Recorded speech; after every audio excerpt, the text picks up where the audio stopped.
পৃথিবীতে সর্বপ্রথম কোন নবী এবং কার চুল সাদা হয়েছিল? মানে মাথার চুল এবং দাড়ি। সর্বপ্রথম পৃথিবীতে কোন নবীর এবং কোন মানুষের চুল এবং দাড়ি সাদা হয়েছিল? তোমরা বলতে পারবা সেটা কোন নবী? হয়েছে হয়েছে রে?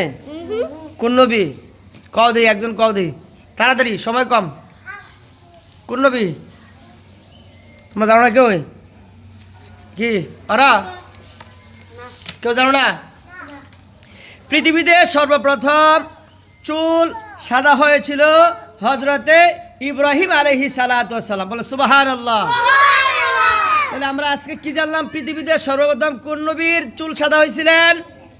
হজরত ইব্রাহিম আলাইহিস সালাম।